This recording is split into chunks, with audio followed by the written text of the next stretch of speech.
Good evening and welcome everybody to our weekly or Thursday night How to Repair Pendulum Clocks live stream.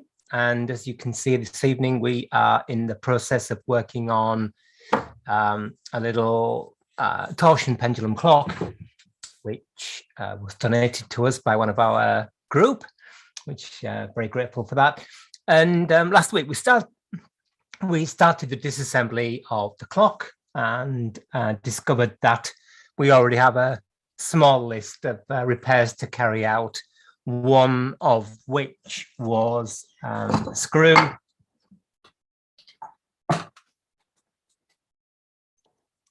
in here,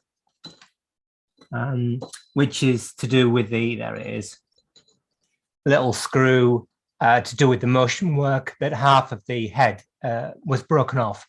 So need to do that in due course. I think there are more repairs ahead. In fact, I've just been looking at the pendulum bob, and I think it's broken. So the idea is you, for regulating, hi Andrew, thanks for joining us. So for regulating, the whole principle of this is the conservation of angular momentum, I think. And so there's a mass, the pendulum has a mass, and the closer to the center of oscillation or the axis of rotation, sorry, you bring that mass, the faster the thing goes. So basically you can adjust these weights, how far they are from the center, with this knurled wheel here. Oh, hi Ian, good evening. And so I went just now to have a little fiddle with it to see if it was working, and it doesn't work. So it's either just come apart or it's actually broken. I noticed that there was some soft solder inside here. I don't know if you can see that or not. Anyway, that needs investigation. The movement needs a bit of the case needs a little bit of washing, cleaning, and this needs a bit of oh, snowy. Hi, Jim. The snow sounds very romantic, but it's probably not when you're actually living with it. Yeah, so we've got a few repairs to do here, because as it is, you might move this disc to regulate the clock, but it does absolutely nothing to the thread. There's a coarse thread here, and I presume what's meant to happen is this piece is meant to move up and down. Don't quite see how. Oh, I see. These things have just got angles on them there, and presumably they slide up and down those slopes as it's pulled in. So these are just dropping by gravity, I see. So the further up this goes, the faster the clock runs. So if we just have a look at the thread, just check that's right. So on the top here, it says S and F for slow and fast. So if you want to make it go slower, you return, oh, hi Paul, thanks for joining us. You turn this disc here clockwise as we're looking at it from the top. And if you want it to go slower, you turn the, is that right? I will actually have a look. No, if you want it to go slower, you turn it clockwise. So that must move this part down. And if you want it to go faster, you turn it counterclockwise, which must make that part go up. So let's just, sanity check that.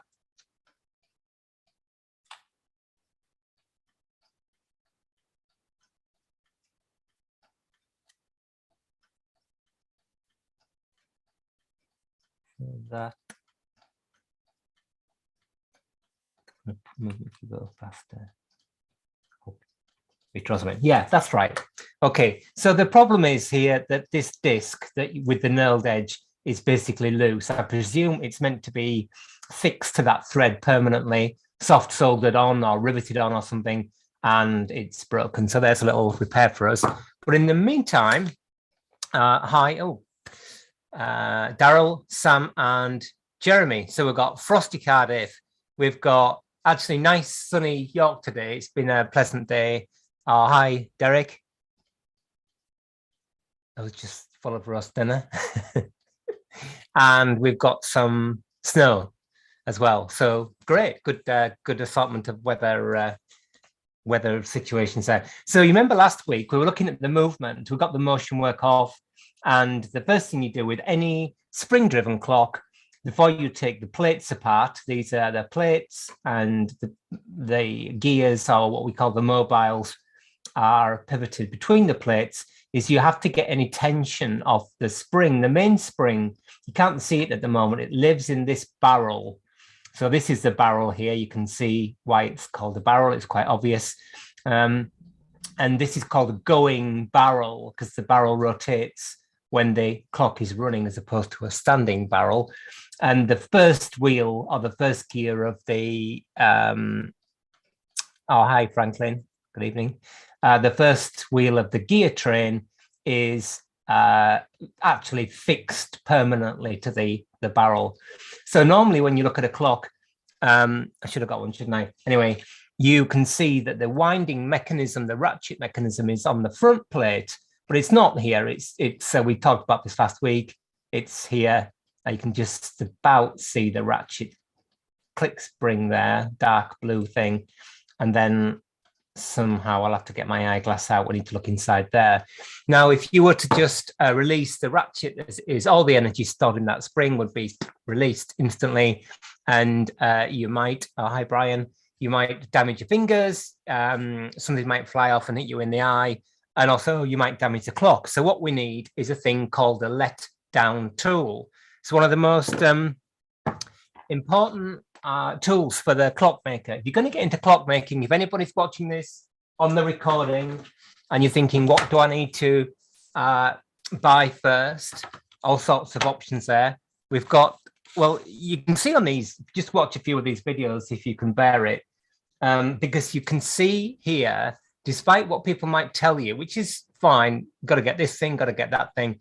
The beauty of these videos in that sense is the fact that you can actually see the tools being used. So for instance, you've got here a pair of brass tweezers, which cost less than $5, I think. Absolutely indispensable. Some kind of magnification if you're getting old like me and you need to see stuff. And then the other essential tool for spring-driven clocks, any rate, is another unpacking video. This is exciting stuff. So in here should be invoice, anything else from there, a key, or two keys, in fact. Crazy packing. And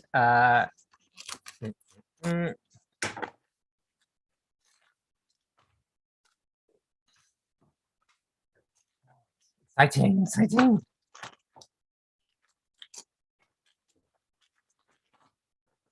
So got some Christmas all over again. So we've got a new key for our live stream clock that we did before, the American one. I did get a brass key for it from wherever it was, forget now, from America, but it's still a bit worn with it being an old key. Now I tried to get a 375 brass key, but I didn't have one in stock, so I thought we'll get this. So let's just have a little look.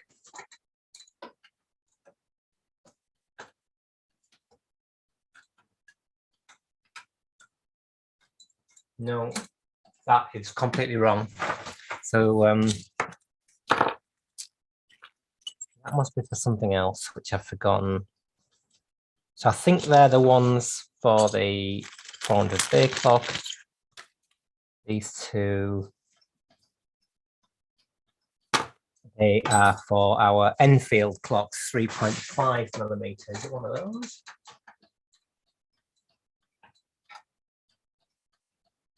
There you go. I don't know. I'll have to investigate that. Anyway, we've got some keys. So not very promising there. The ideally you buy a key that's a bit too small for the winding arbor, and then you open it up to fit, as opposed to trying to get one that's exactly the right size. I thought that was going to be the right size, but it's not, it's too big. Okay, so are these going to be the right size? There's our little clock. Yes, really good fit. Super, in fact, you can see there, super firm fit, so perfect. You only need to wind these clocks once in a blue moon. Anyway, so that's good. Get rid of that. Just see what I've got in here. This excitement's killing me.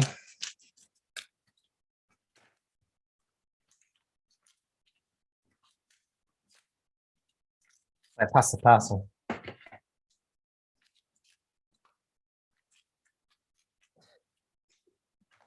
Oh, hi, Mark. Good evening.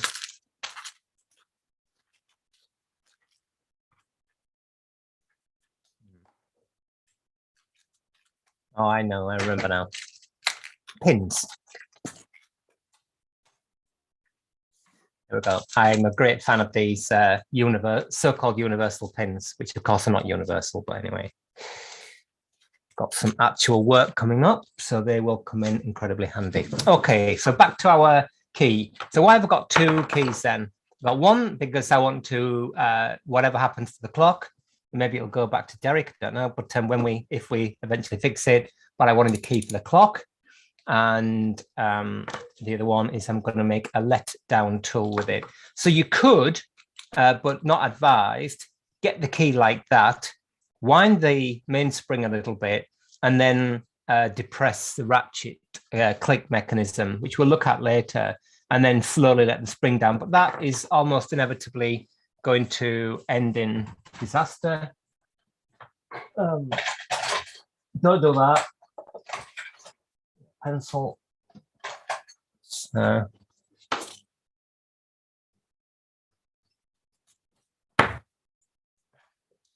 So that's not going to work out. You'll end up slipping, damaging your fingers, or damaging the clock. So we'll get this little key here, and I'm going to make it into a let down tool. I've done a video on this. Again, if anybody's watching this who is new to this channel or to clockmaking, then there's a whole lot of dedicated.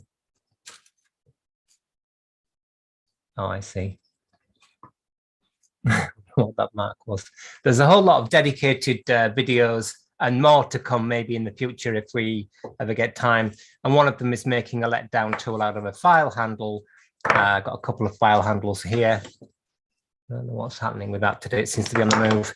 And a key. So some people get a bit of dowel, like a brush handle or something, and they cut across it and kind of hold the key in like that.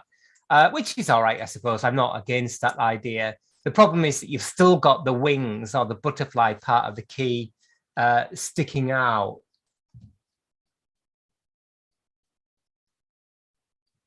And it can maybe still slip or maybe not, but also you don't want that thing sticking out. That's the whole point of it. You can let it down smoothly. So I'm going to take this butterfly part off the key, and I'm going to stick it in the end of this file handle, drill a hole through, and then we've got a let down key. Easy as that, he says. So first things to find John's vise. There's just a little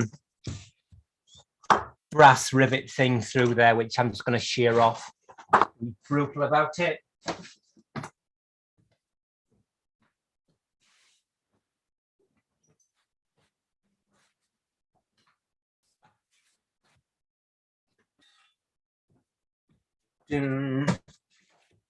Rawhide hammer. He's probably a lot stronger built than I thought it was. Maybe I'll have to drill it out. I was hoping it's just gonna fly off. I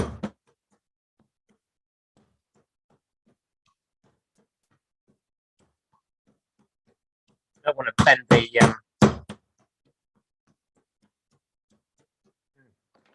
stronger than I thought. Some of it was anyway. All right, it's a big old chunky old pin through there. Let's just see if we can punch it out.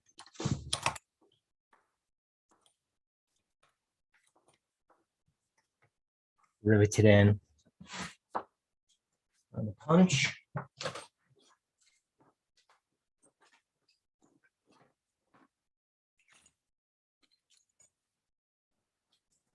Too big. Yep. The staking set.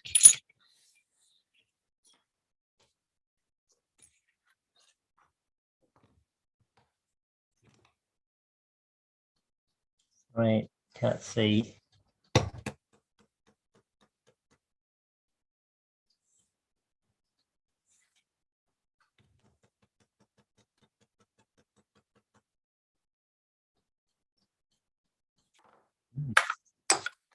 Somebody, I suppose I could saw around the little thing, but it seems a bit of a faff. Somebody didn't want that to come out. Couldn't do a slotted let-down handle for the original key can be used. Oh, okay, yeah. Yeah, it's amazing how when I'm sure it's the same for you people that go out on the road fixing clocks or looking at clocks and things. It's amazing how many keys with clocks are a bad fit, even in institutions. They are always making new keys. Of course, on the basis that the old one can be kept with the clock.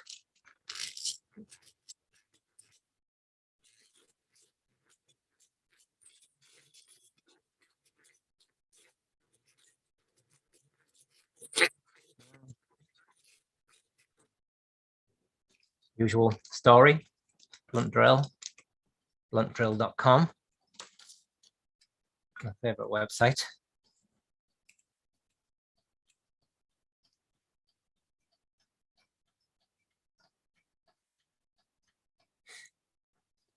Submutilated drill bits. Oh, that one looks sharp. Is it a pin through that key? Often it's just a no, it's a pin the whole way through. It's a rivet. I got these keys from, can't remember where I used to get them from, but I started getting them from Wardle, which is where I get the keys from, the pins from, sorry. And the keys are good because they're a bit longer than some of them.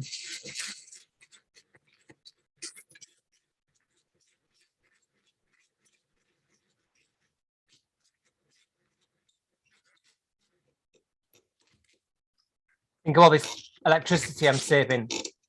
I'm sure Sam will approve. Right, okay. Oh. That's liberated our little thing. Of course, I would say just buy a set of letdown keys, but they're maybe they are available in this size, but I didn't see one. Right, file.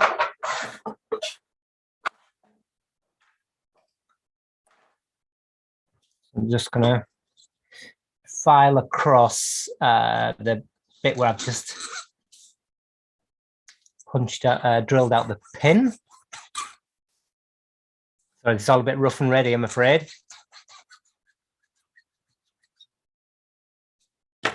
And we can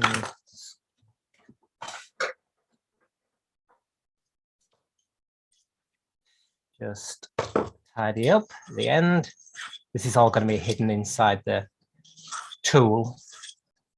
Tool, he says, rather ambitiously. Yeah, keeps me fit. It's about the only exercise I do, doing the old hand lathe and hand drilling.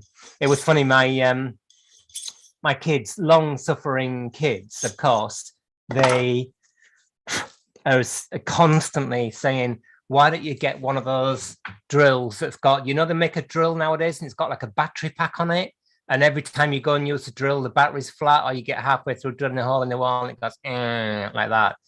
And I said, I'm not going to get one of those. My drill, wherever it is, it's got like a wire on it that you plug in the wall and it always works. And yes, exactly. The old brace and bit, get a sweat on. So they've always known this drill, the old Stanley drill, and they always roll their eyes, of course. And then the other day, my daughter was in the Science Museum in London, and no, Design Museum, I think. And one of these was on display as a kind of design classic.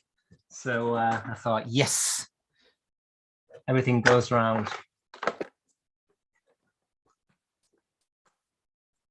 All right, okay. Derek says that you can get those as letdown tools. Anyway, I'm making one now, which is useful because everybody on the Facebook group who says about letdown keys, we can now point them towards this video and they can see it being done again. So I want about 0.2 under, so it's about 5, drill about 5.3 and then whack it in, I think. 5.3, yeah, something like that. Could put it in there, but I've got a feeling that it's going to be it's going to get lost in there. It'll be fine in there. Right, okay, 5.3, vice back.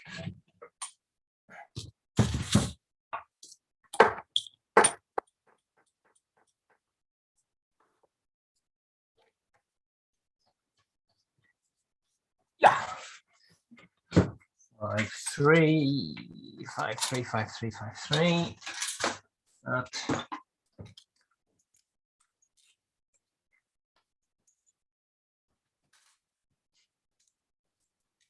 Gosh, it's always the same, isn't it? It's making the tools before you do the job that takes all the time. Anyway, this will add to my set. I might get my electric drill out here. This is going to be a bit sharp.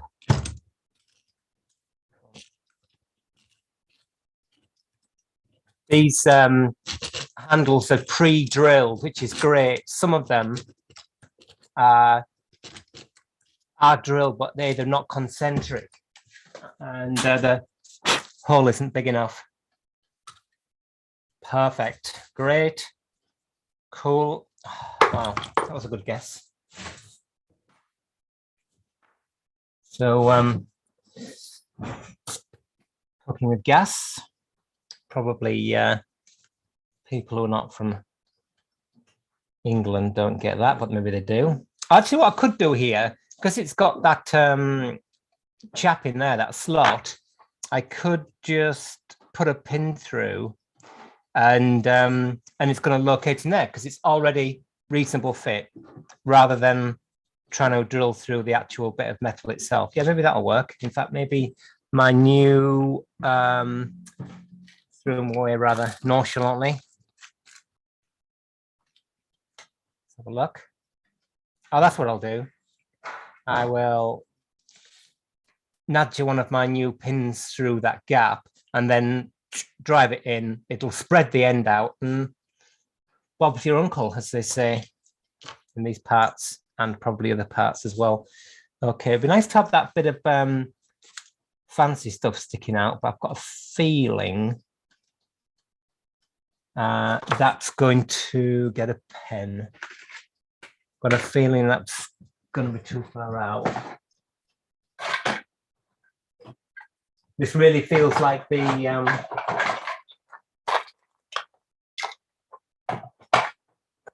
cutting edge of live streaming.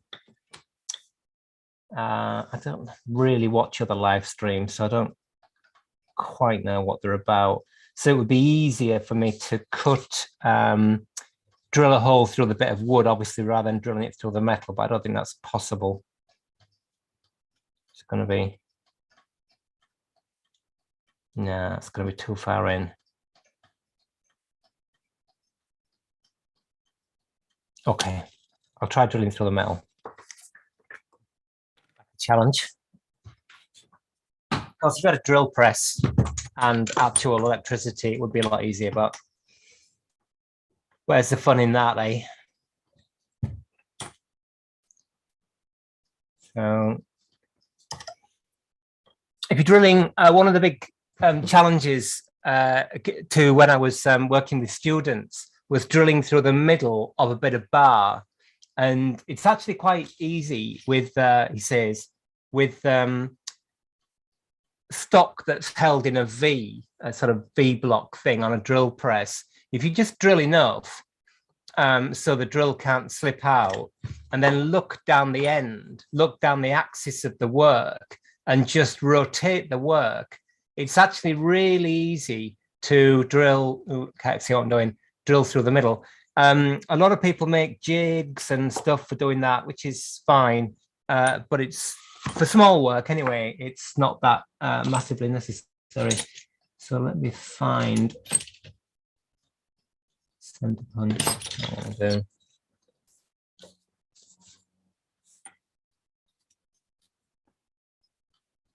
Spend the whole session just making one little tool.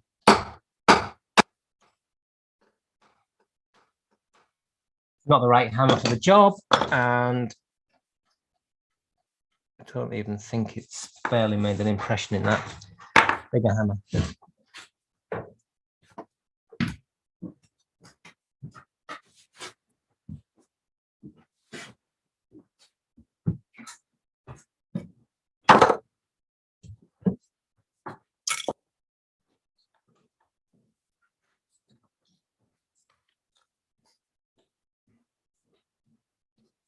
Of course, what you really want is space and a big old chunky vise.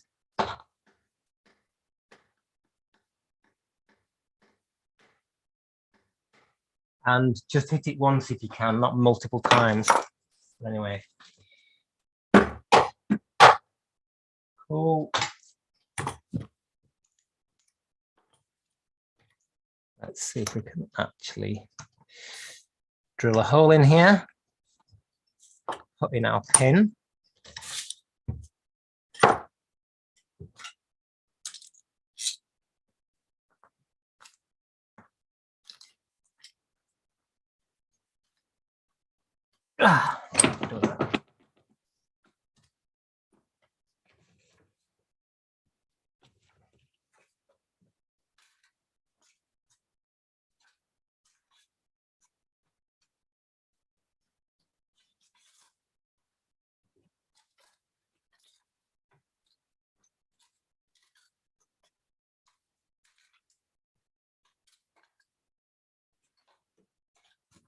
Be too big. The pin again.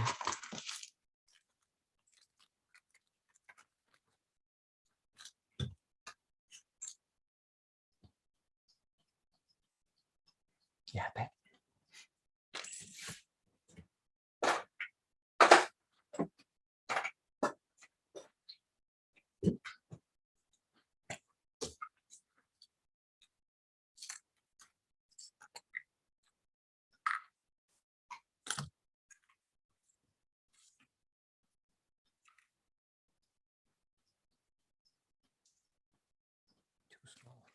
One of my unfathomable life ambitions is to have an actual full set of drills at any one point that actually are all sharp. But anyway, it never seems to happen. Just about get them all together, then chaos breaks loose or whatever happens. Gremlins.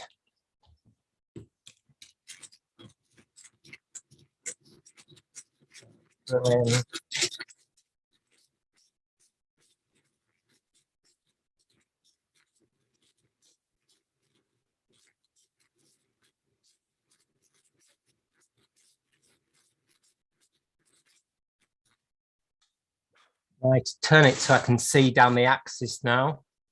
So I can drill actually through the middle.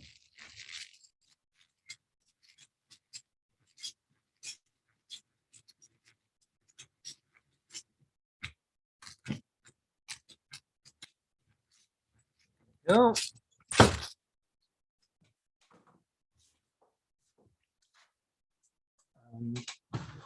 Might actually just need a slightly bigger pin.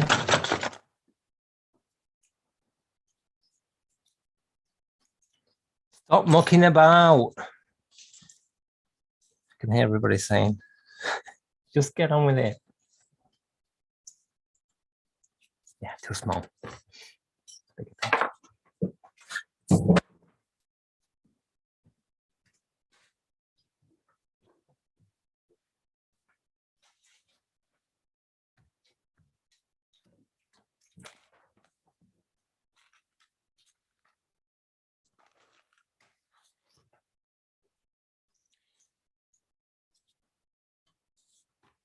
Gonna work. Yep, I think so. So what I want is for that to be a really good fit in there. So it's a bit cutting off.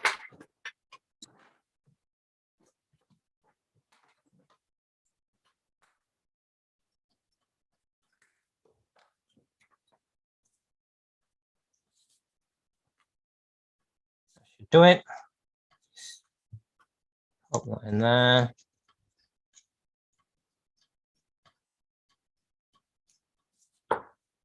Put it in there.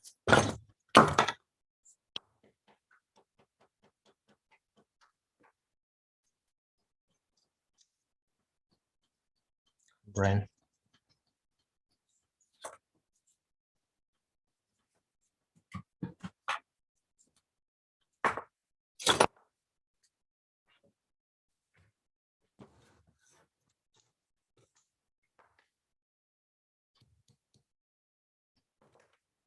Work.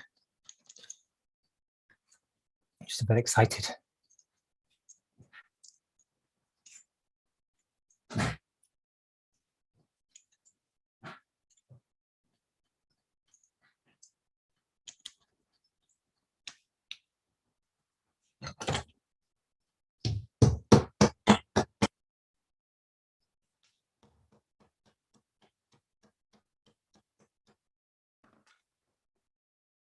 Good. That ain't going nowhere.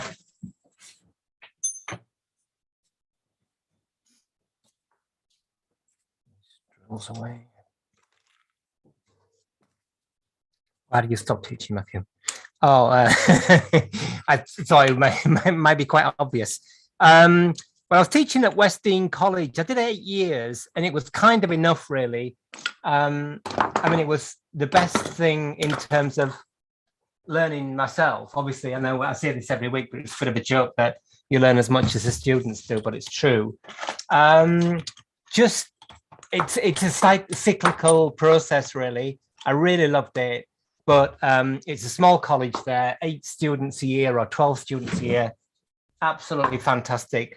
But you know, the minute I started to think, oh, I've been here before, and you start in September, October, I thought, no, I'm going to end up hating this, and I didn't want to end up like that. It just seemed there were other things to do, and I was really beginning to get interested in digital stuff, and there wasn't masses going on there in that respect.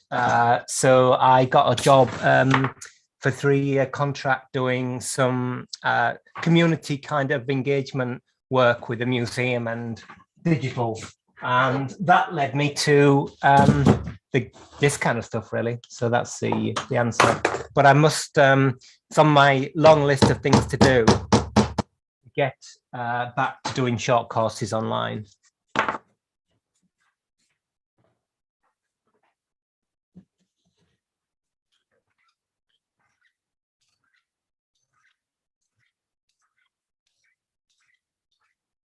Now I'm going to find out I've been the wrong key. So there we are. There's our little faffy little tool.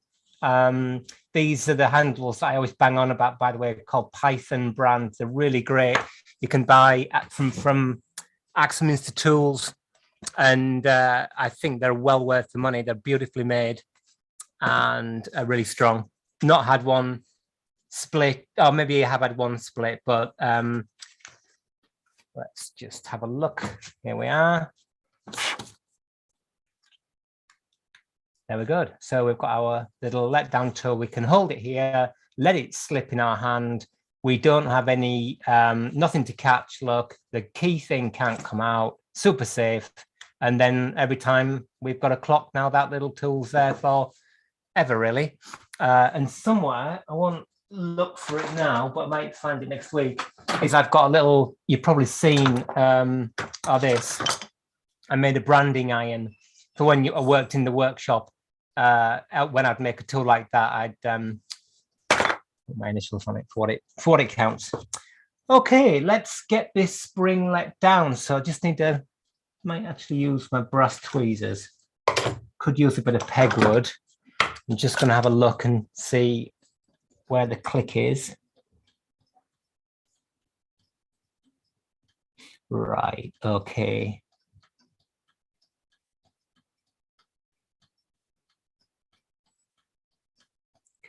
Actually, the I don't know if you can see here, but the click is the end of it is just about sticking out the side of the plate. You could maybe actually get your thumbnail in there, but not quite.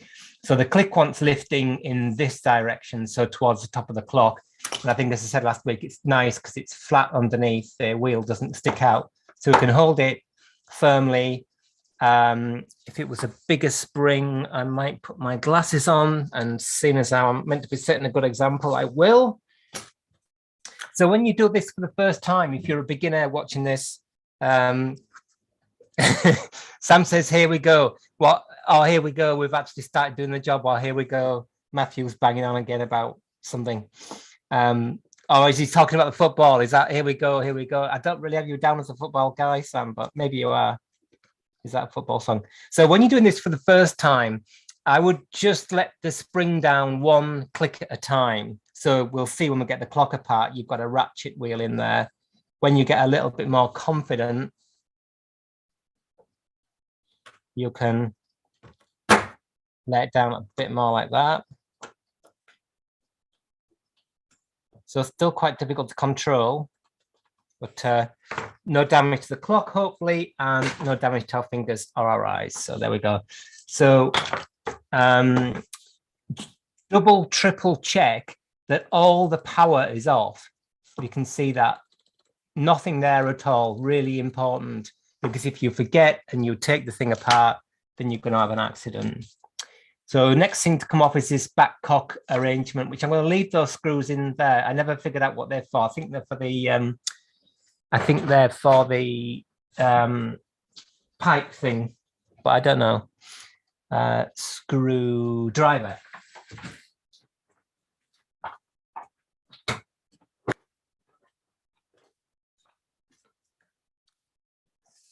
Let's just get this off.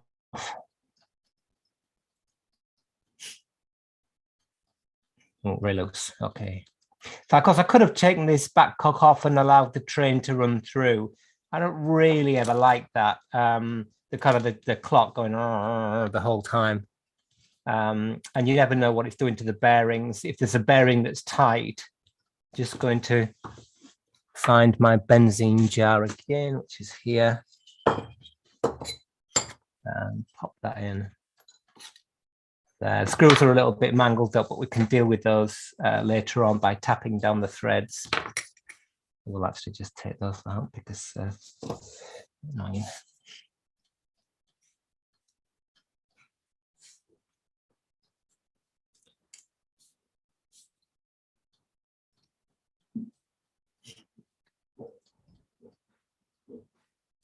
So Watchmaker screwdrivers. I've just got these old Watchmaker screwdrivers that I probably got from some deceased estate or something. When I first started, again, people get really, what's the Zoom meeting code? What's the Zoom meeting code? There is no Zoom meeting code. It's just live on YouTube. I'm doing it through Zoom, but this is it. It's just live through YouTube, somebody asks. So let's just get these pallets out. Of course, these, can I get those out? These are pretty small pivots, and I don't want to, oh, there we are, just about come out. I mean, they're not tiny, weeny pivots, but they're, you know, the minute the plate is off, you want to get the mobiles out. One of the asking for trouble with clocks is if you put the mobile sticking up in the plate like a forest and you don't put the plate on straight away, it's almost inevitable you're going to catch it with your sleeve or knock it over, and then the pivots are going to get bent. So as soon as they're free like that, get them out and get them safe. So there's your pallets with the little pins, as Derek said last week, sort of a Roscoff type pin pallet escapement, but analogous to a deadbeat escapement. Bigger screwdriver.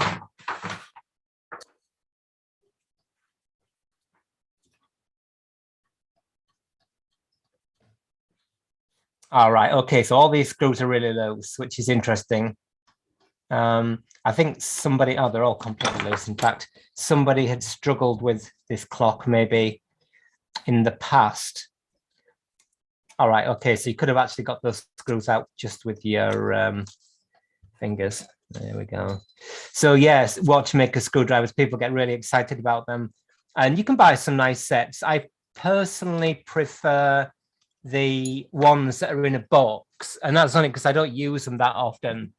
The right angle, bit of brass to protect the top of the spring and pins. That's what it's good for. Oh, okay. Thank you, Derek. So yeah, I'm not a fan of the, when I first started, of course, I wanted one of those sets of screwdrivers on a little revolving stand, like a real watchmaker. But they get dusty. And dust is the enemy of watchmaking. So if you've got one of those beautiful, sort of immaculate, positive pressure watch assembly plants, then that's great. But if it's like in here where it's dusty, then I prefer things in a box. And even if these little cheap boxes like this, it prevents things from getting dusty, because that dust just gets transferred onto your work. And one thing about writing and taking photographs for publication is you realize, you know, you think the clock is clean, and then you look at it in terms of three-dimensional surface stuff, and then it's got hairs and things all over it. Okay, so we're going to lift off our plate now. Get my other glove on. And what we were going to do is do a train count at some point. So I probably won't do it now because I'm a bit of a boomer when it comes to technology, and the whole thing will disappear. But on my website somewhere, there's a train count sheet, which is nothing fancy, it's just an Excel spreadsheet, but it allows you to punch all the numbers in terms of the clock. So let's just lift off our Barry back plate. So nothing to shout about there, all pretty straightforward. And what I like about this clock is it hasn't been, although somebody's worked on the pendulum or done something with the pendulum, so far, so good. No bushing. I know Derek said that you very rarely, if ever, need bushes on these clocks, but it's just kind of been sitting there. So hopefully it's going to be quite straightforward. Right, let's lift out these wheels. So at this point, it's actually kind of useful to take a photograph. I'm not that massively familiar with these clocks, so you can just take a photograph. Even if it's a snap like that with your mobile phone, it can save you a whole lot of heartache when you come to put the thing back together again. And a drawing is useful too. It helps internalize the whole thing. So you can see straight away what's slightly unusual about this, because the clock winds from the back. And then, as we said last week, you've got 1, 2, 3 mobiles between the barrel and the center wheel. So I think the barrel will lift out. So there we go. So the barrel's lifted out. And when we have a look on the back, you can see there's a square filed onto the barrel arbor. So normally the ratchet wheel, the winding ratchet wheel, goes on the this thing, the winding arbor square. But in this case, that square is, if you like, extended right through to the back. It could go on the front, and maybe, oops, maybe some of them do have it like that. I don't know. All right, well, I've just knocked the whole thing. So there you go. Let's see if we can put these back. Can't be that complicated, can it?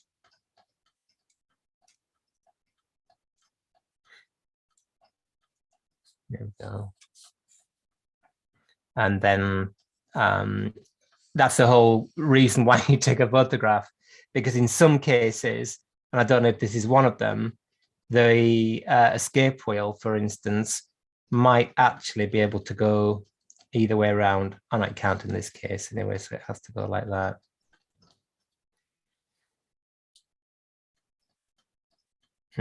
Right, okay, so let's go back to where we were. So what you can see now is there's our winding ratchet. Love the little blued steel click that we just pressed to release the power of the spring.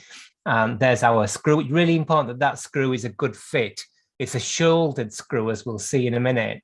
And on French clocks, that can wear quite badly, and you often find them beginning to walk out. So that's somewhere, again, if the thread is anything like, I would put a bit of Loctite or something on there just to be sure. So there's our ratchet wheel. I'll just put that back in place so you can see it on there. That's how it normally lives. And again, I'm just gonna, I see that doesn't really work today. Just gonna take another photograph. So when it comes in a couple of weeks' time to the very embarrassing situation of I can't remember where it goes or where all the parts are, I know what's going on. Right, okay. So let's get rid of that click, the click ratchet wheel, I mean. So we've got a lower intermediate wheel. I'm just going to put these out on the bench so we can see the order. Just make a bit of space. So there's our Barry barrel, lower intermediate wheel, middle intermediate wheel, upper lower intermediate wheel, center. Oh, we're running out of space now. Center wheel, upper intermediate wheel, and escape wheel. Okay, and everything's out with the frame. So this is again one of those moments. Just take a little breather and take it in what you're doing, because it's ever so easy to forget where things go. And so far, I think everything is good. We've got a little friction washer device missing from the motion work and that broken screw, but this train looks absolutely fine. We saw it running before. I could have actually tested it. So we can look at the pivots if we want at this stage, but I can see even here with my pretty ropey eyesight that they're in really good nick. I think it's pretty unlikely these would be scored unless the oil has gone rusty. No, little bit of rusting on the center rubber, but only, I mean, totally superficial.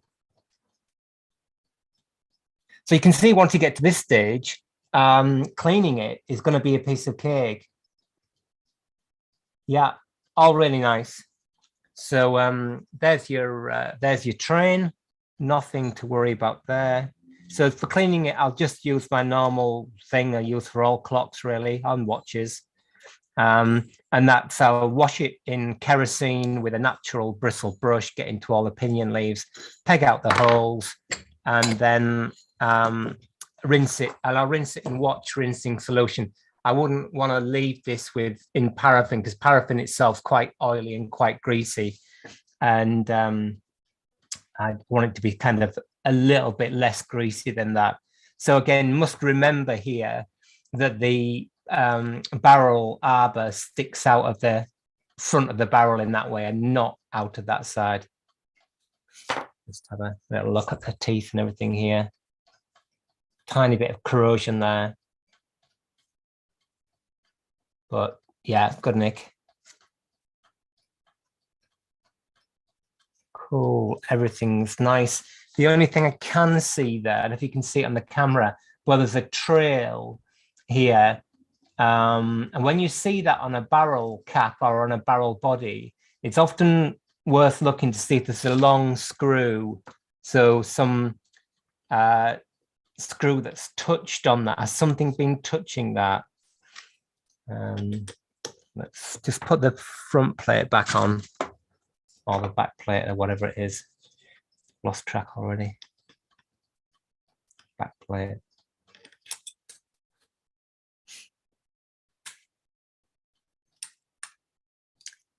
Right, so there is, look here, there's a screw, one of the two screws that used to hold the guard on for the suspension spring, I think is lined up with that mark. So maybe that screw's been put on. See if I can look through and see it. Yeah, it is. Oh, cool. That's a really interesting observation there. That at some point, and this could cause you an enormous problem. That screw, presumably, well, it holds down the guard. I don't know whether there's a washer as well. Derek will know whether there's a washer and the guard. But maybe the guard got lost or somebody chucked it out, thought it wasn't necessary. And then they put the screw in without that. And it's been touching on the barrel, which of course is going to cause you a problem. So if you look where that hole is there, and we take the plate off again, you can see that it's touching on the thing. And you can just about make out that that's quite a relatively recent sort of mark. It's not a manufacturing mark. So there you go, little salutary lesson there. Okay, so we can get rid of that. Oh, the pillars screw in from both ends, but just again, before you take them out, just check that they're symmetrical. And there is something on here. Yeah, okay, which is not that easy to miss, but you never know. And if you look at this one, so this is I'm still forgetting which is, this is the front plate, isn't it? So that's the clock as it's, the dial goes here. Yeah, that's correct. So this is the proper bottom proper left-hand side. So that's the left as the clock is concerned. The pillar is turned away. You see that? I mean, it's a pretty obvious thing and you would soon know about it. But again, it's only finger tight, which is a little bit worrying. But if we swap it with that one, and the first time you do these, well, even the 20th time you do them, I guess this can catch you out.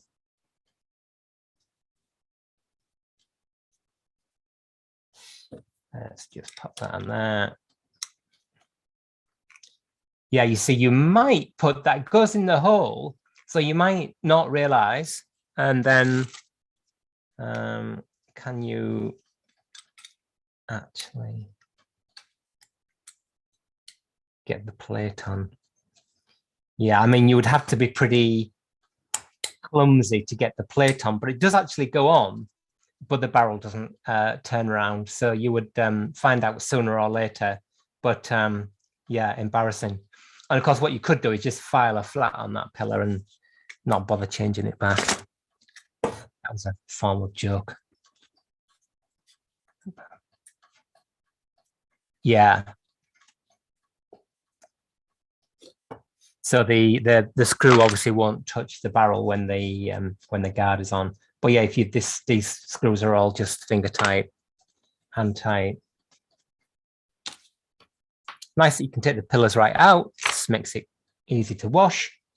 So if I take this screw out here for the winding click, what I'm particularly interested in is it a good fit? I'll just take the click spring off, which was again not so loose, little blued steel screw. Unlike the other blued steel screws in this clock where the top was quite sort of distressed, this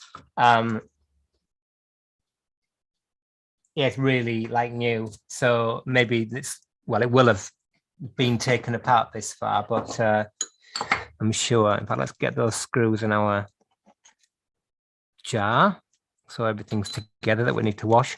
If you had a watch cleaning machine, one of those things that whizzes round with the 3 jars or 4 jars as they have nowadays, or maybe even 5, you could put these parts through that. That would work okay.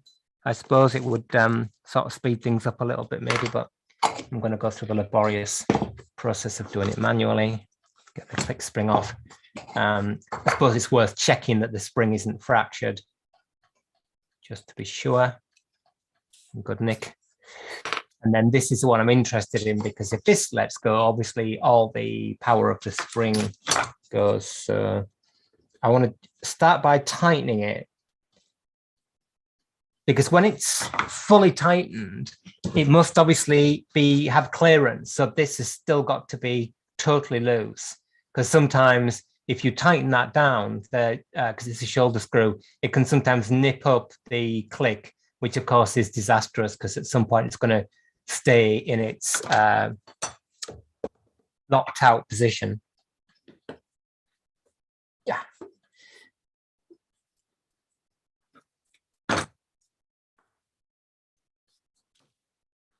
So there we go. So a little shoulder screw. As I said, I know there's a whole lot of controversy about Loctite, but when I put this back together again, if I remember, I'll put a tiny bit, even though it's a reasonable, good fit, tiny bit of medium strength thread locking fluid on there, just for, you know, belt and braces, so you can kind of sleep at night knowing it's not going to let go. So that's all good. No problems there whatsoever. So let's have a look at our barrel. For the Enfields, I use a bit of brass. I don't have one here to get the barrel cap off. Don't bash it down on the bench. Rule of thumb with barrels, and obviously we don't live our life through rules of thumb, but they can be useful, is that the cutout, and I don't know whether that's the same with these clocks, goes near the barrel arbor. I mean, it is pretty close in this case. So I'll go back with that. So it's always worth bearing in mind. Yeah, I'm not a fan at all of bashing the barrel arbor down. Why would you want to start bashing it?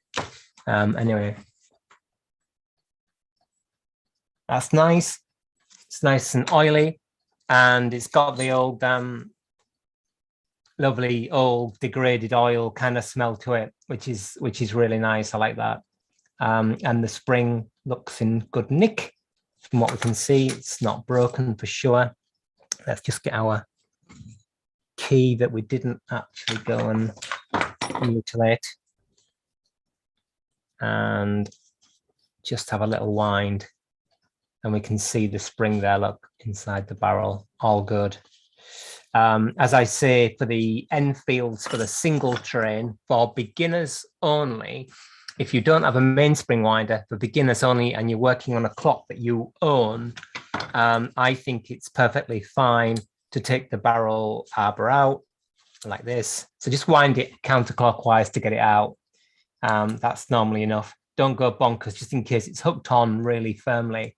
So it winds anti-clockwise as we're looking at it.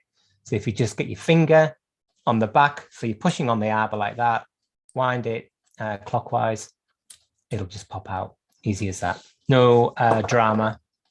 So let's just check those barrel arbor pivots, because if there is any kind of damage on the pivots, it's normally on a clock like this down here, where the lubrication has failed altogether and you get galling or micro cold welding. I'll just go back to this key actually in a little bit, because you can see it fits enough on the square, but it doesn't fit right down there. And when you look inside the key, you probably can't see, but it's drilled out, but it's only broached about 2/3 of the way down. Oh, it's actually not in this case, it just shows what I know. It's actually broached pretty deep. We can normally easily deepen the hole with a graver just by picking out the corners. You could drill it if you wanted it to be a bit deeper. Good. Right, barrel arbor pivots. Nice.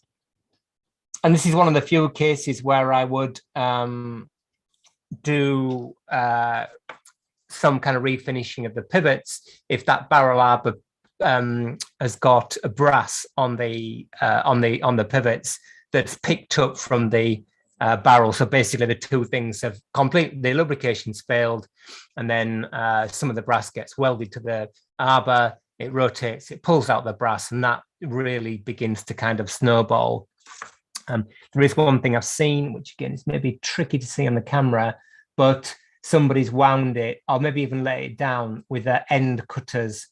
So you could do with the lens on really. But here at the end, there are 3 or 4 marks. Let's get it in the light, can maybe just make it out, I don't know, where somebody's got cutters on the end to wind it. Or maybe they've used it, done that to, like this. Maybe they've got these and they've held it like that to get the barrel arbor out, which is unnecessary. But while I'm thinking about it, I'm going to tap those burrs down. So if I get my steel bench block, which is one of the things I would recommend you get. It's an engineering device, and it's hardened. It's not just mild steel, but it's incredibly useful for little operations like this. So I've seen, don't just start whacking the square. I've got a little hammer with a reasonably, well, not exactly polished, but a reasonable face. You could dress that a bit, but use your thumbnail or your fingernail on there to protect the pivot, and then just gentle tap. Squares are soft, they're not hardened at the end in particular, so you can just tap the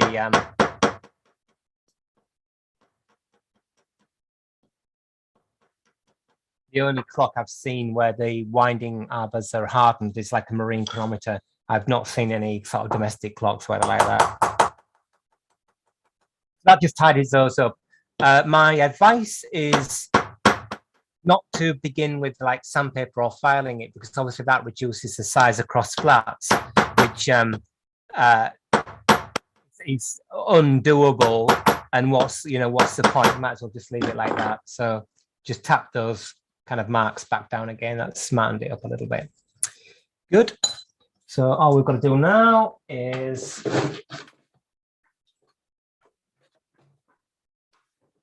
get our spring out. So I'm going to use my main spring winder. So yeah, again, not with this clock in particular. I think you need all the help you can get with this, but it's a small spring compared to the kind of stuff we're not normally working on, but it could still cut you, could still certainly hurt you or damage your eyes if it flings out. So use a main spring winder. We nowadays recommend a main spring winder with the concentric sleeves so you can actually hold the spring.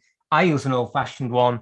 I wouldn't actually recommend it anymore, particularly for beginners. It's fine for me, I think, although it's probably where it all goes terribly wrong. But let's just have a look to see if I've got an arbor that's small enough. Should have. One of the things I, without bitching too much, not particularly keen on a lot of mainspring winders nowadays is they use the clock's own arbor to wind up the spring. Live stream clock running like an absolute demon. It's going so well. It's been going the all week, regulating it a bit. All those super lovely warm pivots and bushings. Anyway, I've forgotten what I was saying then. Anyway, so I'll remember in a minute. Yeah, here's the arbor for the mainspring. Oh yeah, using the clock's own arbor. There's no problem with that as such, but then you get this kind of like pin vice-like device, too many vices in there, to hold the actual winding square, which I think might mark it. I'd prefer to have this kind of arrangement where you use an actual new arbor or separate arbor. Now, the problem or the challenge here, got a few different arbors, let's have a look, is that this one, which is probably the one I'm going to use, the little hooking thing is sticking out like crazy, which is going to make it tricky. That's bigger diameter, too big. They're both the sense they're too big, so I'll have to use that one. But I'm just going to file down the hooking first to make life a bit easier. I don't know why it's sticking out that much. Anyway, we can tend to that. Any excuse not to do the actual job.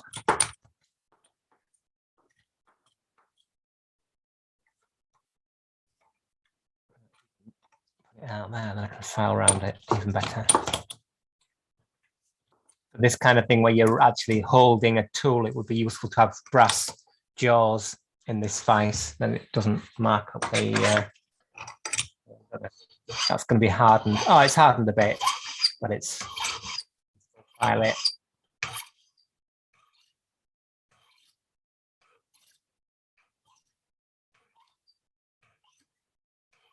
No point having that hooking sticking all the way out like it was. It's just going to cause distortion. Obviously, what I don't want to do is to file it right down, which I think I probably have filed it off altogether. check it actually. It's going to hold on. Yeah, feels like it is. Feels okay. So I might have to just go off camera shot now to use the mainspring winder. We could try it in that small vise, but I've got a feeling it's going to be a bit too wobbly.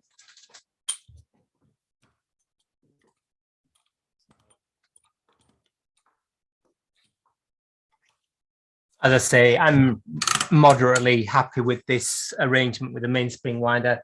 Eventually, I'm going to get around to designing a better one, I hope, if I am spared, or actually just buying a Bergeon one with a concentric tubes. So this is winding counterclockwise like that. Make sure that's really tight in there.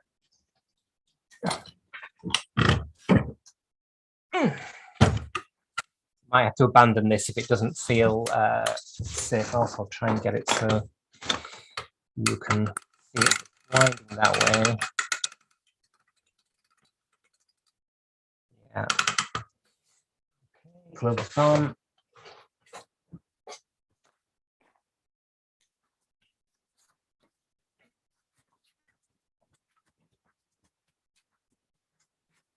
Glasses on.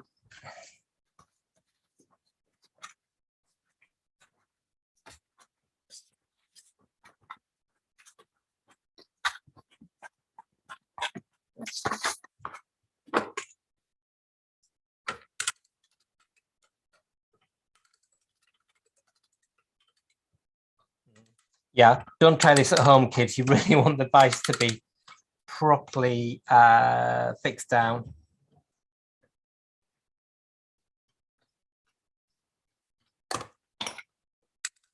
Not wobbling about. It's not a good idea.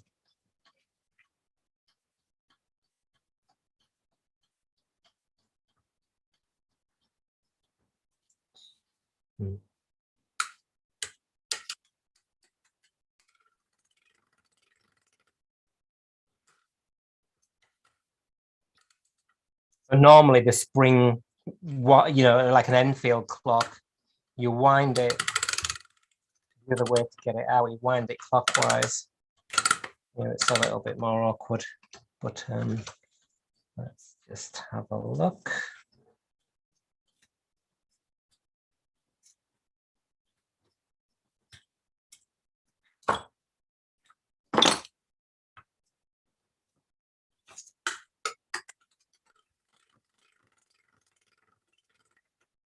So let's spring out.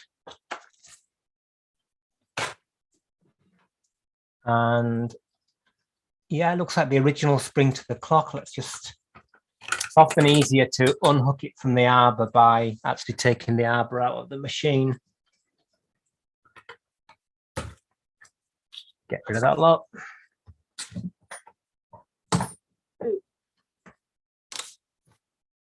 And all good, I think. Let's just extract this if I can.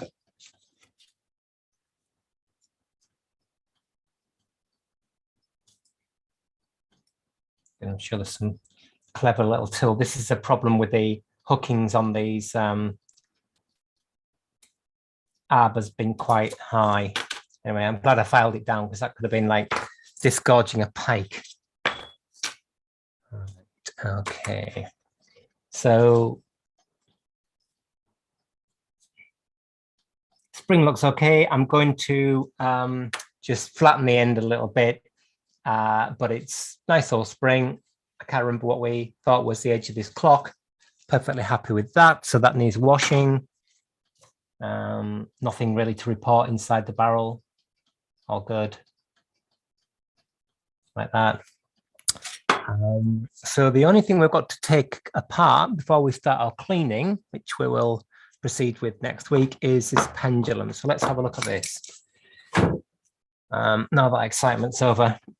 So yeah, I'm pretty sure that when you turn this, the threaded part there, you can just see underneath is meant to turn. Well, it has to do. And this little mounting, three-sided mounting bracket here moves up and down in relation to this part and the weights move in and out. So let's have a look. Yeah, so the soft solder inside here where the suspension hooks on, I don't think that's how it was when it was new. Again, Derek will probably know. In fact, I'm sure he'll know. It doesn't look, it's not super untidy. You can't really see it, but it doesn't look the same. These clocks are actually really nice quality. So I'll just unscrew that like that. Oh, maybe that is right.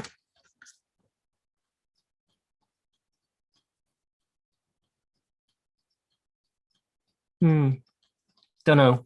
Derek maybe knows whether that part is just like pretty crudely soft soldered on.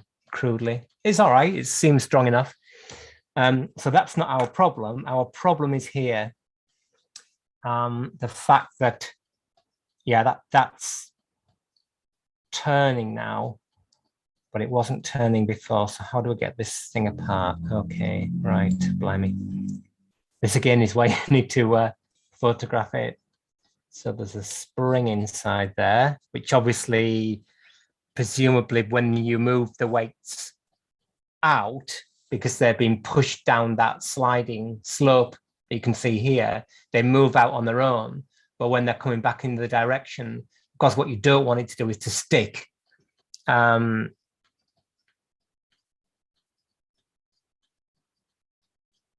When you remove the barrel from the spring, Matthew, were you holding a couple of coils of the spring together with the pliers so it remained wound? No, just the outer coil of the spring with the pliers. My pliers, try not to make too much of a deal of it because I know it's frowned upon doing like this, but the pliers are modified by filing the inner jaw of the pliers so it doesn't kink the spring, and also filing the outer jaw so it doesn't mark inside the barrel. So I've got a few pairs like this. Yeah, so I just hold the outer coil only and then get it out. And then you can use a big heavy cloth if you want to kind of let it go. Or I just did it with my glove because it was a relatively small spring. But yeah, not super recommended that method anymore. I've done it like that for 20 years, but that's not quite the point. It's not best practice, I don't think. Better than taking it out by hand, though, and just kind of yanking it out. Right, okay, some are threaded and some are solid. Cool, so we're happy with this. This component's fine, it's sound, it's not broken. So we've got that, we've got this, which I presume is 3 pieces, and that must thread into the bottom of there, like that, which it does. And that pushes up on the end of the thread there. Okay, so the only thing that seems to be broken here is the fact that this thumb wheel can move in relation to the, I'll just put that in there. So this is left-hand thread, which is always cool. I've been working on left-hand threads this week with one of my other videos that I'm doing on a bike project, some parts somewhere. Anyway, that was good fun. So it's a left-hand thread and it threads right in okay. Although the thread looks a bit mangled. It's just thread right in. That's fine. But, so let's just get these little weights off. But these are lead filled by the feel of them. So always be a bit careful when you're dealing with any lead. You can get lead acetate. The lead, it's fine, but I know they look like the solid brass. I seem to remember when I was a lad taking some of these apart. They weren't like this. They were kind of 2 pressed halves that went together around a little lead ball. So obviously be careful. But in this case, if you can see there inside the thread, it is solid brass. So no problem there. This is all good fun. I'm just going to wash this again in white spirits or something. I'm not going to do any refinishing. I'm perfectly happy with it as it is. I might do the parts in microcrystalline wax. I want to get this brasso off. You can see there's a brasso residue, which is kind of chalky and will contain ammonia. So I don't want that there really. But trouble is with brasso, it's white spirit based, I think, and it tends to become insoluble. So you can only really get it off manually, sort of sat picking at it with a bit of wood or something. Good. So that's really sweet. Oh, by the way, Derek and everybody else listening, the dial, this lovely dial, really has got a lot of admirers. Everybody looks at the clock and says how sweet it is. So pleased about that. This assembly, which is like a bit like a crazy thing now, taking it apart, is, I think, riveted together. Yeah, I mean, I'll just try pushing one of these rivets out, but I'm not particularly fussed about. Oh yeah, no, that's completely wrecked my tweezers. So I'm going to leave that as one piece. It's not a dynamic part of the clock as such. Yes, they move in relation to one another, but they're super wobbly. So I think we can clean that good enough. So don't need to do that. So just this to look at now, and then we'll have a little recap. Right, okay. Dear me. So I don't know what's happened here, but again, I might put some pictures in the Facebook group. We'll get time tomorrow. But the thread from this point upwards has been held in something, presumably wherever my pliers have gone, something like that. In fact, it could have exactly been that pair of pliers, the way that the threads are damaged, and somebody's tried to move this and it's got broken, or it was broken and they were holding it to rivet it or something. But you can see the threads are completely squashed. Oops, the threads are completely squashed, which is a real shame. I mean, and I'm not particularly interested in bitching about other people's work, but it's just completely unnecessary. And if you're going to hold something like that, then just use these fiber jaws for your vise. They will be do that job all right. Put that in there, squidge, or a bit of wood or something like that, split stick made out of wood. Not difficult. Anyway, so our challenge is that I'm holding the thread now, and if you look, the top moves in relation to that. Somebody's had a go at riveting it, but we need a more permanent fixture. I'm just going to get this back and check again that although that thread is a bit mangled up, it does actually screw right in. I think it does. Left-hand thread, left-hand thread. Okay. Wonder why they made it a left-hand thread. Can't quite figure out what the reason for that is, because it moves counterclockwise as you're looking on the top to make it go faster. You would think to make it go faster, you'd want to turn it to the right anyway. Oh, thank you, Derek. That's very kind. Gone to all that trouble of making that left-hand thread, and I don't think it's got anything to do with that other piece being screwed in. That doesn't have any effect on it. Maybe it's these clocks are made for the northern hemisphere. Maybe the ones made for the southern hemisphere have got a right-hand thread to do with the rotation of the Earth and the water going down the plug hole. That's about all I can think of. Anyway, it has, but the thread works fine, even though it's been mangled a little bit. So we might have a new one on its way. But in the meantime, if this were in your shop, there's your problem. So what can you do? Okay, so if you're going to solder it, the problem with soldering it is that you can only really soft solder it.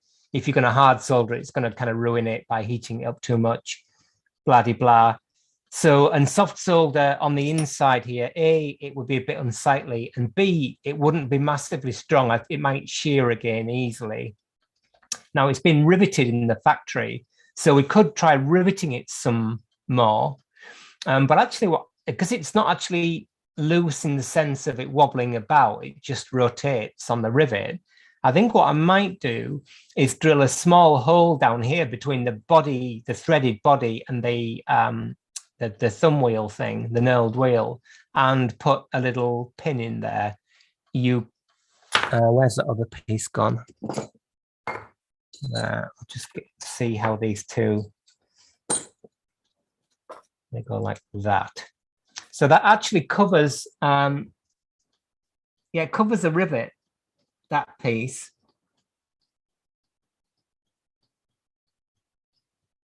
So yeah, we could try that. I'm not sure that riveting it is going to help. We can try, but it's been moving around on there and it's all wobbly.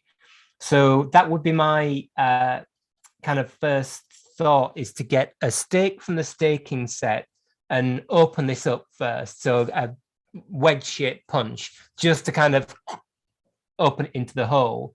And then the second thing I'd do is I think I'll just get a Archimedean drill and a little kind of 0.8 millimeters, something like that, drill, and drive a little pin in there, steel pin, finish it flush, not refinish it, but just push it in so it's flush. And then it'll be covered up by the suspension spring piece anyway. That's highly unlikely to turn. But again, you know, many ways to skin a cat, as they say. If you've got any different ideas. Yeah, it's pentagonal, the hole. Now, whether that's actually been, I don't think it's been off here. No, I don't know. Who knows? I don't think it has. That's probably just done like that in a factory. It might even be done with yeah, nothing, Sam. A punch would be fine. I just don't think it's going to give it the strength what we'll do over time. Oh, we've got 6 minutes or something. Let's just try that. Let's get the old the staking set out and try it, see what happens.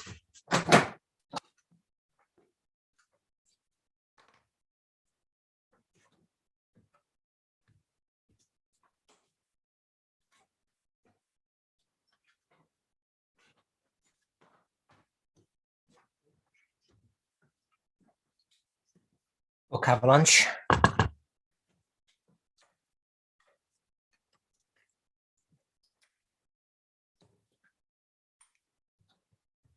mean, what's slightly surprising me is that I suppose it's maybe been adjusted to the end of its travel. The clock hasn't been keeping time, so somebody's tried to adjust it more. Maybe that, I don't know. Who knows?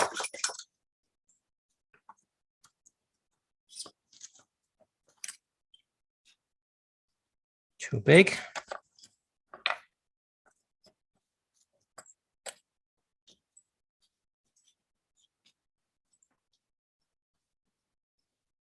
I mean, it's not got much turning moment on it. Right, let's try that. So, clock parts on the go.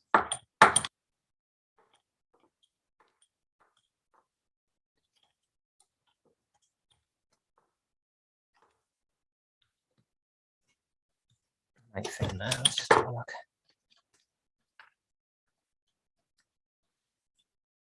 Good old boxwood split stake, really useful for this.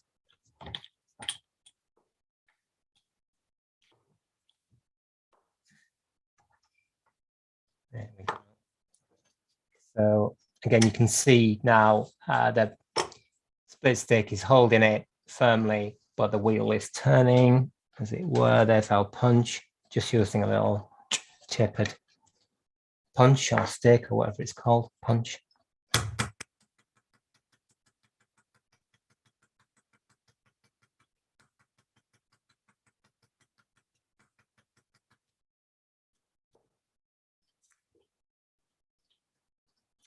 It's not turning, it's still wobbly. A bit harder.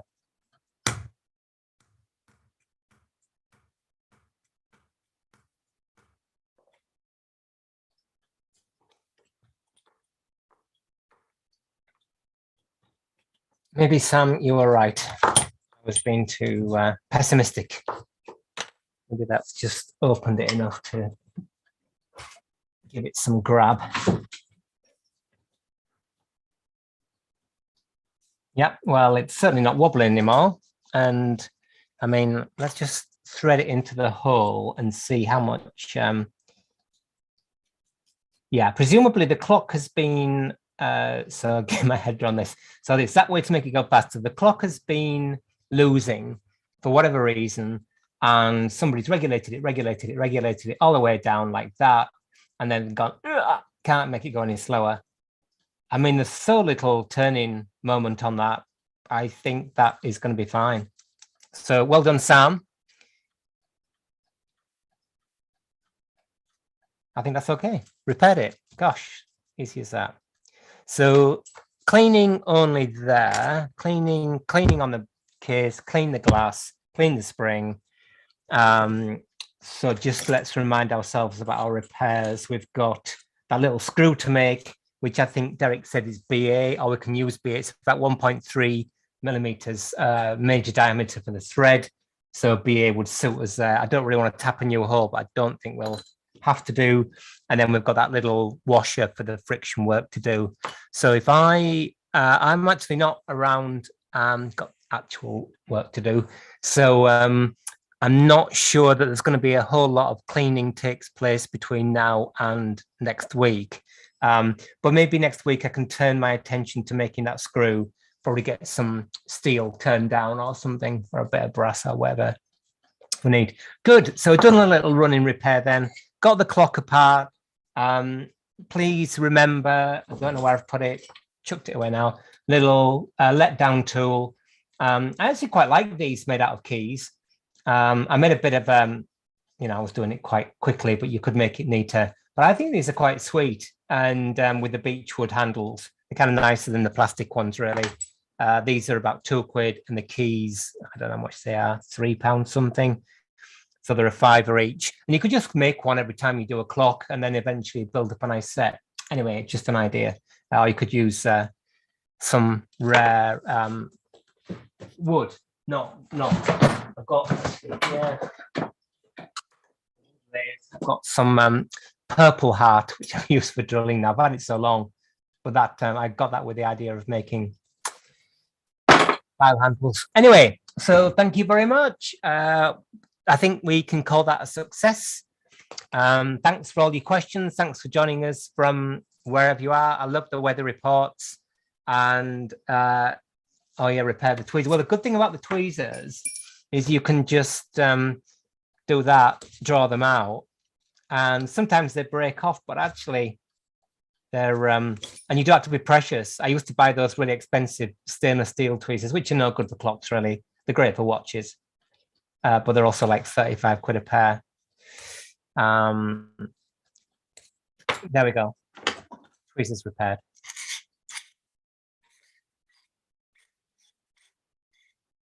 Like new, not quite like new. There you go. Okay, cool. Thank you very much for all your support. We hope to see you on the Facebook group during the week. If you're watching this and you don't know about a Facebook group, it's called How to Repair Pendulum Clocks. We've got some natty little questions now for people who apply to join us. So fill in the questions, please. And we'll see you next week. But then I warn you, I think there's going to be quite a break because of actual paid work, which is good. But anyway, we'll talk about that next week. But yeah, I think I'm back on Thursday. And if I can get time to do some on this, but I've got a feeling it might be exactly as we live it now. But anyway, have a great weekend, and we will see you again next week. Thanks very much, and bye for now. Right, my mouse.